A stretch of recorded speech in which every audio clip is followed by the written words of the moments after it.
I'm going to. Good morning. Welcome to Hardin County Commissioners Court. Today is Tuesday, April 27th, 2021. It is 10 a.m. and the Hardin County Commissioners Court is in session. All members of the court are present and this meeting is called to order. Everyone, please rise for the invocation by Commissioner Roberts, followed by the Pledge of Allegiance. Gracious Heavenly Father, thank you for all the many blessings you've bestowed upon us. Watch over and guide us and direct us as we go about the business of this court. In Jesus Christ's name I pray. Amen. Amen. I Pledge allegiance to the flag of the United States of America and to the republic for which it stands, one nation, under God, indivisible, with liberty and justice for all. Thank you, Commissioner. No problem. Item number 3, approve minutes of the April 13, 2021 regular meeting as presented by Glenda Austin, County Clerk. So moved. Have a motion by Commissioner Roberts, second by Commissioner Young. Any discussion? All in favor? Aye. Any opposed? Motion passes unanimously. Item number 5, authorization, correction. Item number 4, approval of request to cancel all registered claims from April 13, 2021, and approval of cash statement as presented by Deborah McWilliams, County Treasurer. Good morning, Ms. McWilliams. Good morning. I'm asking the court to release me of the liability of $1,937,941.61.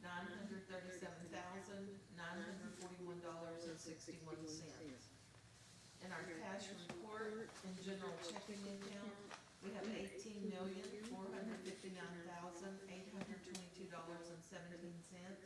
In tax pool, $321.09. For a total in cash funds of $18,460,143.26. Move for the second.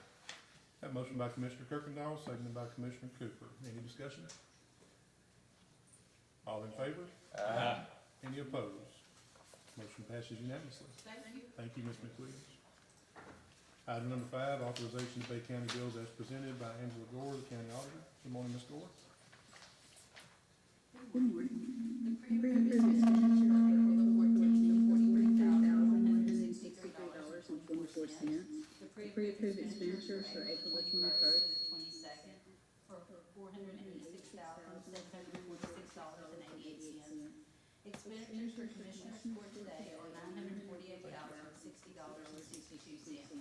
There's a list of additional bills for our health, dental, life, and vision insurance. The total is $259,632.06 for a total expenditures and transfers of $1,737,602.80.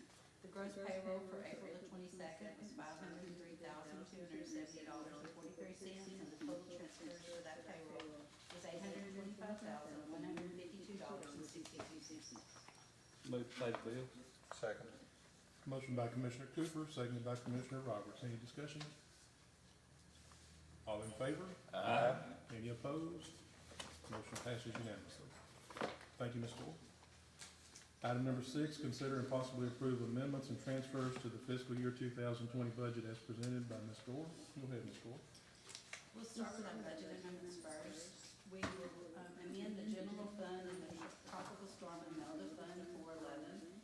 We'll increase the revenue for the totals, from the tropical storm and Melda. The local match is $18,984.45, and we ask to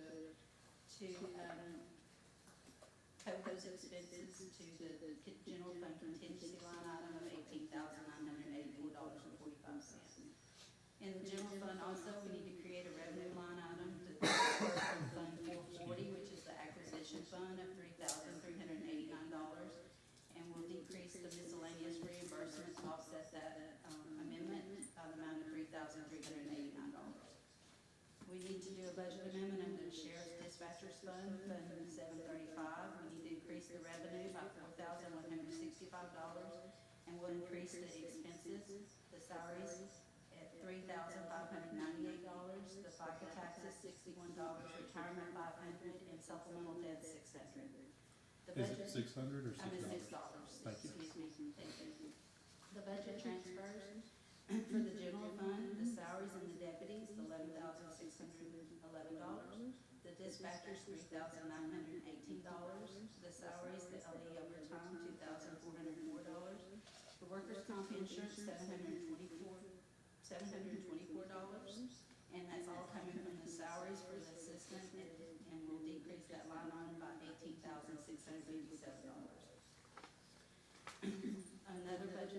transfer is to the Crocker Street Building Maintenance in the amount of $8,716, and it's coming from the courthouse maintenance repairs at $8,716. And the general fund going to the dispatchers, the local match in the amount of $4,165, capital murder trials $9,858, autopsies $9,000, emergency management local match $11,233, county attorney supplement match $3,327, insurance general law and liability, $4,618. It's coming from the case management software in the amount of $32,000, and miscellaneous expenses in the amount of $10,201. The road and bridge, fund 17, materials and supplies in road and bridge 3, $15,882, and it's coming from the vehicle equipment maintenance in the amount of $15,882. In the jury fund, going to the jury 356 pauper attorney adult, $9,506. The CPS pauper attorney, $43,710. And it's coming from the county court, in the amount of $2,000. The petty jury, the county court, the pauper attorney juvenile, in the amount of $4,000. County court pauper mental exams, $4,000. County court visiting court reporter, $3,000. County court indigent transcripts, $1,000. Jury 88 petty jury, $7,000. Jury 88 grand jury, $2,000. Jury 88 pauper attorney adult, $1,000. Jury 88 pauper attorney juvenile, $2,000. Jury 88 pauper mental exam, $7,000. Jury 356 petty jury, $8,000. Jury 356 pauper mental exams, $3,000. Jury 356 pauper attorney wage, $5,000. And the CPS jury expense in the amount of $4,216. Move to approve as presented. Second. I have a motion by Commissioner Kirkendall, seconded by Commissioner Roberts to approve the budget amendments and transfers as presented. Ms. Gore, these are as a result of the audit that you're going through, is that what drove these? Well, these are actually some of the expenses that have happened since I did the last budget amendments because of accrual expenses that had been back into the previous year, and we're cleaning up in order for the audit. Okay, and I just wanted to call the court's attention to an item that I don't think we've discussed, but when we purchased that building across the street from Coombs Insurance, the inspection revealed there were several items wrong with that building, and I think we purchased it at a lower rate because of that. We'd gone out for bids to see what it would cost to fix the building, to fix it properly, and if I remember right, those bids came in around $40,000. However, Mr. Williford and the district attorney's office and the sheriff worked together to purchase materials and hire inmate labor, and we did have to hire some other specialized skills to come fix that building, but we spent $8,716 to make the repairs. We didn't repair everything that had to be repaired to the building, but we tried to make sure that it would be good for the floodplain office for at least the next 5 to 10 years to come. Amanda was very happy with it, and I'm sure that Alex is happy with it too. We haven't spent very much money on it since then on any repairs. So I just wanted to put that on the record and make sure the court was aware of that. Any other discussion? Yes, sir. Yes, sir, go ahead. Ms. Gore, I certainly understand the jury fund where we take the funds out, because last year, due to COVID, we probably didn't have that many juries. But one question I do have is on the general fund on capital murders. Did we have a capital murder last year? Trial? There was some expenses to it. Yes, they had some expenses left over from that Della Certa case, Okay. from the appeal, that were quite high, if I remember right. Thank you. And I think there'll be some more this year as well. Any other discussion? Yes, sir. Just one moment. We spent $159,857.52 in that line item, and we budgeted $150. On capital murders? Thank you. Go ahead, Sheriff.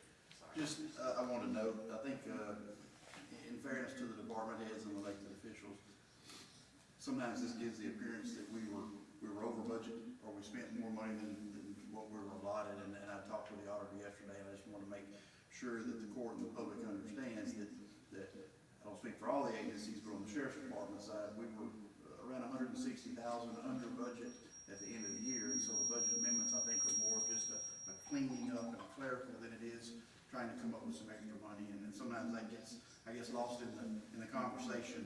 But we've got some department heads and elected officials that are really trying hard to hold the line, especially from not knowing what our expenses were yesterday. And I just want to recognize that. Thank you, Sheriff. Yep, I agree with that, and that's been going on ever since this court has been here. All of the department heads and elected officials work very well to try to keep their bottom line down, and I appreciate that, and I know the rest of the court does. Any other discussion? If not, all in favor of the motion? Aye. Any opposed? Motion passes unanimously. Item number 7, consider and possibly approve amendment to the fiscal year 21 county budget relating to the hiring of a temporary clerk in the district attorney's office as requested by Rebecca Walton, district attorney, as follows. This will result in an amendment to the budget in the district attorney's office, moving $6,958 from salaries, clerical, health insurance, and life insurance into the salaries assistance and salaries temporary line items, along with the fringe benefits that go along with having a temporary clerk in that office for about 8 weeks. Is that what you said? 6 to 8 weeks, yes, sir. All right. Is there anything you want to say about that? Just one, we're trying to make one final push to get caught up. We spent the last 4 months getting caught up in the office, and we're about to get started with our grand jury next month. Our jury trials are already started. We expect that we'll be, full-fledged trials by October in both courts. But we do have some catch-up we've been doing, since we came into office, and I think this one person will help us complete that process. It's not additional money, it's money we just have, we just need to redistribute it. All right. Thank you, Ms. Walton. Move to approve. Second. Have a motion by Commissioner Young, second by Commissioner Cooper. Any discussion? All in favor? Aye. Any opposed? Motion passes unanimously. Item number 8, consider and possibly approve request to opt in for Health Equity Wage Works, Hardin County's Cobra TPA, to provide Cobra subsidy notifications to individuals eligible for assistance per the American Rescue Plan Act of 2021. Debbie Mendesaba, Human Resources Director. Good morning, Ms. Mendesaba. Good morning. So, under the American Rescue Plan Act of 2021, which was signed in on March the 11th, there's a 100% federal Cobra subsidy for qualified employees who were involuntarily terminated or lost coverage due to a reduction in hours and whose maximum coverage period is not expired by April 1, 2021. So what that means is it's 18 months that their Cobra maximum coverage period is for Cobra. So we had to go back to 2019. The subsidy runs from April the 1st, 2021 to September 30th, 2021. And it covers your health, your dental, and your vision, which are Cobra qualifying insurances. So what I'm asking is to opt in to have Health Equity, which is also known as WageWorks, to send out these subsidy notifications to qualifying individuals. Because there is a timeline to do this. They're very complex, and I want to keep us in compliance because fines can run as much as $110 per day if you do not stay compliant with this. So I'm just asking to opt in for Health Equity to send out these notifications. Ms. Mendesaba, what does it cost for us to opt in for Health Equity and WageWorks to send out these notifications per former employee? For initial notices of subsidy eligibility, it's $15 per participant, and for end of subsidy notifications, it's $5. Thank you very much. I think it's well worth that. Yes, sir. I'll move to approve. I'll second. Have a motion by Commissioner Young, seconded by Judge McDaniel. Any other discussion? Yes, sir. Commissioner?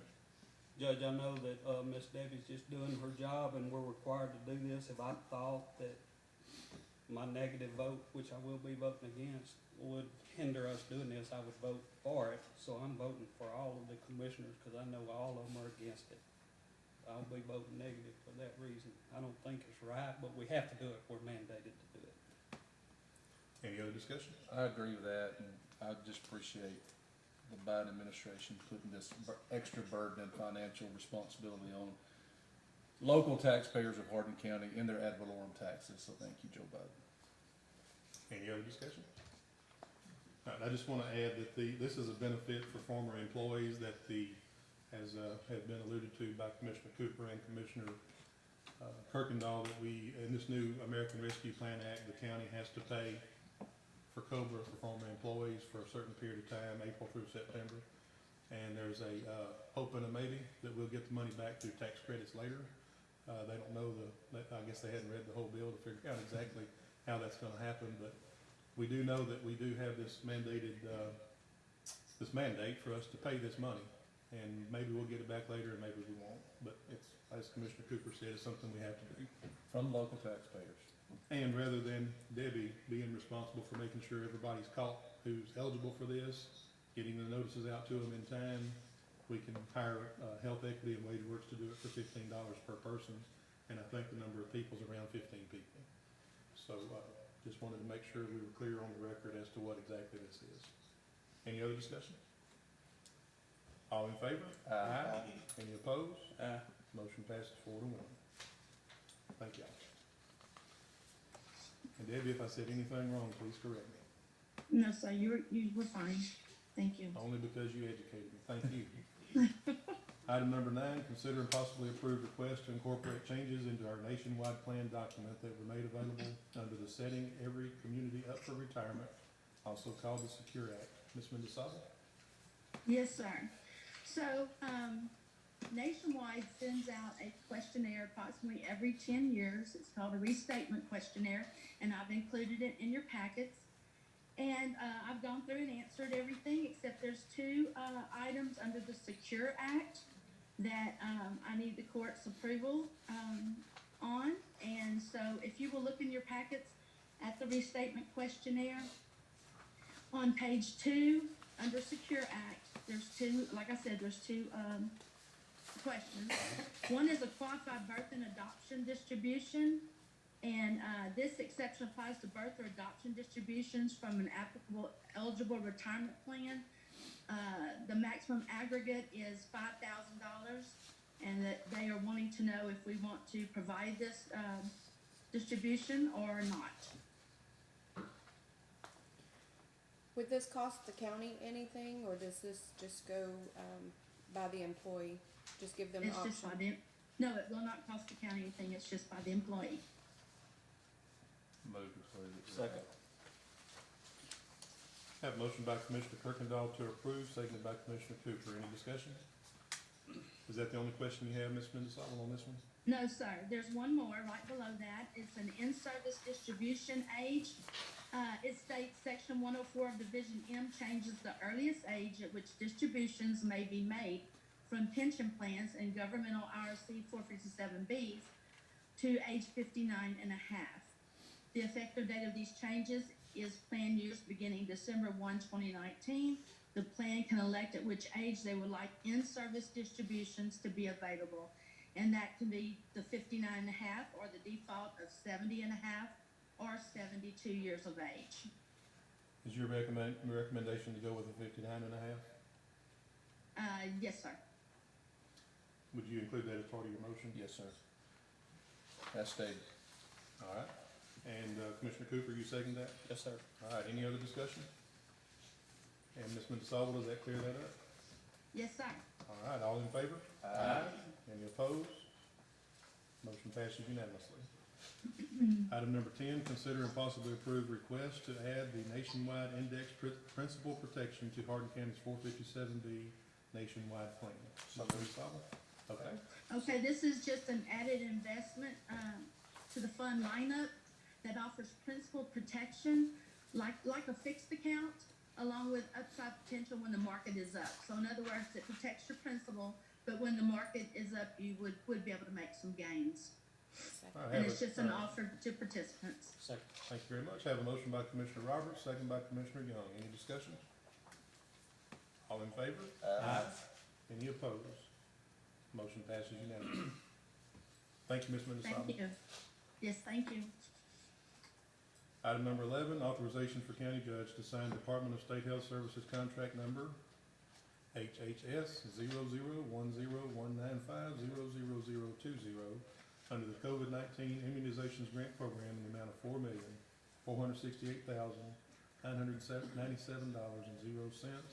Most importantly, there's no match required for this grant. So moved. Second. Have a motion by Commissioner Roberts, second by Commissioner Cooper. Any discussion? Yes, sir. Go ahead, Commissioner Cooper. Judge, a lot of these grants come through here and we just, you know, everything looks good and we okay it and everything, but this grant, there was a lot of work that had to be done and, Sharon, deserves credit for that, and I say congratulations.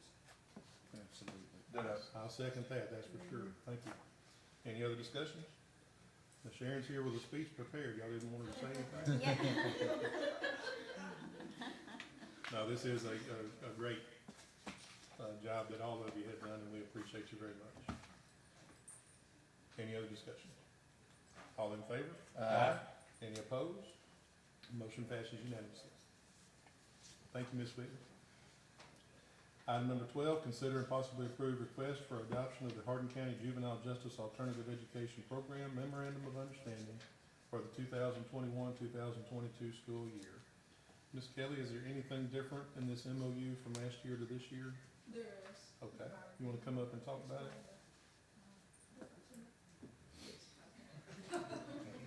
I runs the school, I just sign the papers. There is one change this year. This is the standard MOU that we have signed every year by the Commissioners Court to operate our juvenile justice alternative education program upstairs on the 3rd floor. We handle the education director, which is Byron Johnson, our probation officer. We have a safety aide, bus driver Liz Fobbs, and then we also have 2 Region 5 school teachers that come every other day.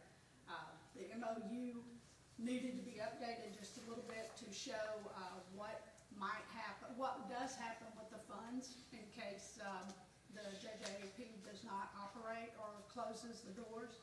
Then those funds would go back to the schools that bought the slots. Every school district in Hardin County pays a certain amount for a slot to put a kid here and for a certain amount of time, and that money would be distributed back to whomever is in the program at the time. It would be distributed back to them, to the school districts. Move to approve. We're a voluntary program, so we don't actually get that money. The money goes to Region 5 and they handle that. Thank you very much, Ms. Kelly. Have a motion by Commissioner Kirkendall, seconded by Commissioner Cooper to approve the new MOU. Any other discussion? All in favor? Aye. Any opposed? Motion passes unanimously. And we appreciate all y'all do. Byron has to handle quite a few unruly kids at times, and we appreciate that very much. Thank you. Item 13, consider and possibly approve request to sell the following equipment. A 1997-81 DJ Dura Patcher, serial number ending in 1306. A 1997-81 DJ Dura Patcher, serial number ending in 1534. A Massey Ferguson 282 tractor, serial number ending in 0466. A 1963 International Distributor truck, VIN number ending in 9141. I bet we get a lot for that. We gave it to her. A 1982 International Distributor truck, VIN number ending in 7798. A 1999 GMC dump truck, VIN number ending in 6082. A 2002 Ford F-150, VIN number 6645. And a 2007 AZ300 asphalt zipper, serial number ending in 0186. All of this will be sold utilizing the Renee Bates Auctioneers Incorporated website at reneebates.com, requested by Commissioner Young. So moved. Second. Have a motion by Commissioner Kirkendall, seconded by Commissioner Cooper. Any discussion? All in favor? Aye. Any opposed? Motion passes unanimously. Sheriff, you got any interest in the old distributor dump truck? It's fancy. That 63 model, that's gotta be a gem. I'm thinking we might have to donate that to the museum. All right, item number 14, discussion only of any item not on the agenda without taking any action. Is there any county official present that would like to say anything? Is there anyone on the court that has any announcements or anything they'd like to say? If not, we'll move on to the next line item. Adjourn. Second. Have a motion by Commissioner Cooper, seconded by Commissioner Kirkendall to adjourn. All in favor? Aye. We are adjourned. I still have that one, you want it back? 19